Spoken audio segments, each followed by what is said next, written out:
Halo Sobat Bahasa, selamat datang di video edukatif mengenai bahasa baku.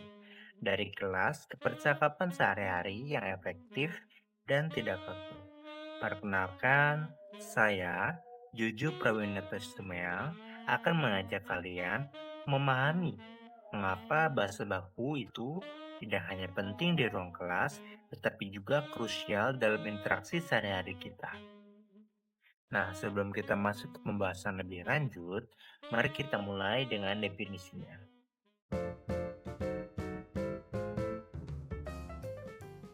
Apa sih bahasa baku itu?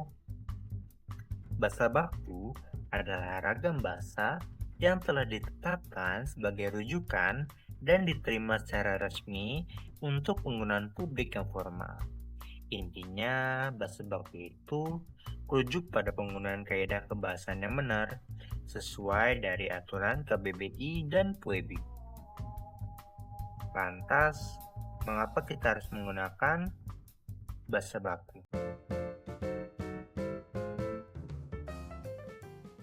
Pertama, bahasa baku itu memiliki struktur yang jelas dan berfungsi sebagai bahasa pemersatu bangsa.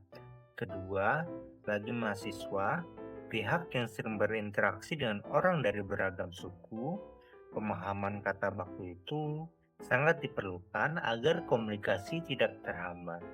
Nah, bahasa baku juga itu penting untuk menjaga kredibilitas dan profesionalisme kita, terutama di situasi formal.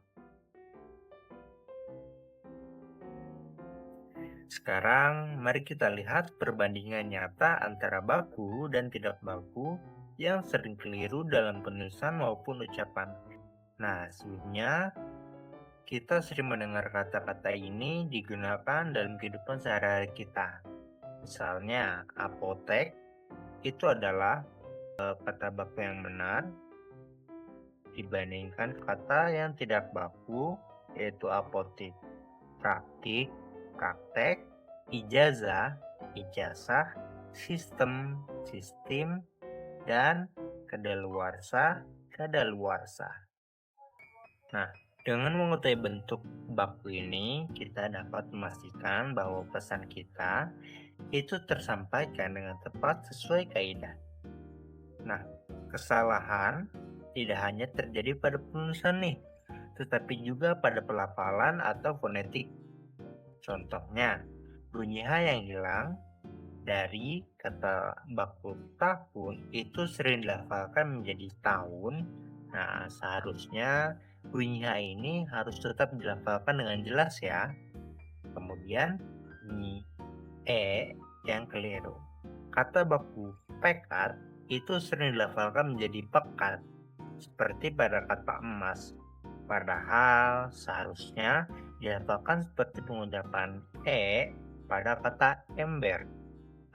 Kesalahan fonetik ini dapat memicu salah paham dalam komunikasi. Nah, jadi inti dari penggunaan bahasa yang efektif itu adalah bahasa yang baik, yaitu kemampuan memilih ragam bahasa yang tepat sesuai situasi dan atau konteks.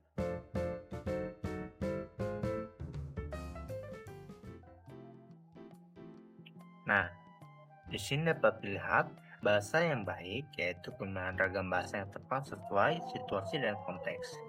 Nah, misalnya ketika kita dalam situasi yang formal, bahasa baku itu diperlukan karena bahasa baku ini dapat menjaga kredibilitas, profesionalisme, dan menjadi bahasa penghubung antar suku. Sedangkan untuk bahasa non baku atau santai itu lebih cocok digunakan dalam interaksi sosial ringan. Namun harus tetap mudah dipahami ya. Untuk situasi formal seperti saat kalian menyampaikan hasil riset di seminar, misalnya studi dengan judul Peningkatan Kinerja CNN untuk klasifikasi kanker kulit melalui Bayesian Optimization. Nah, penggunaan bahasa baku dalam konteks ini bersifat wajib ya, karena ini menjaga profesionalisme dan kredibilitas kalian. Nah, sedangkan untuk situasi informal seperti berbincang santai dengan teman sekamar setelah kuliah selesai, ragam non baku atau santai ini lebih tepat dan dapat diterima asalkan mudah dipahami ya.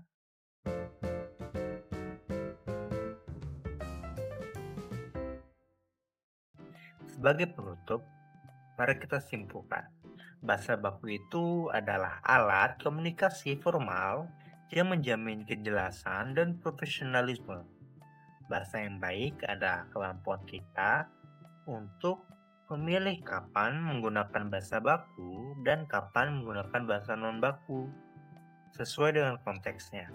Nah, mari kita tingkatkan pengetahuan dan kesadaran akan bahasa baku agar komunikasi kita menjadi lebih efektif, jelas, dan kredibel. Terima kasih sudah menyaksikan. Jangan lupa untuk terus berlatih menggunakan bahasa baku. Sampai jumpa di video berikutnya.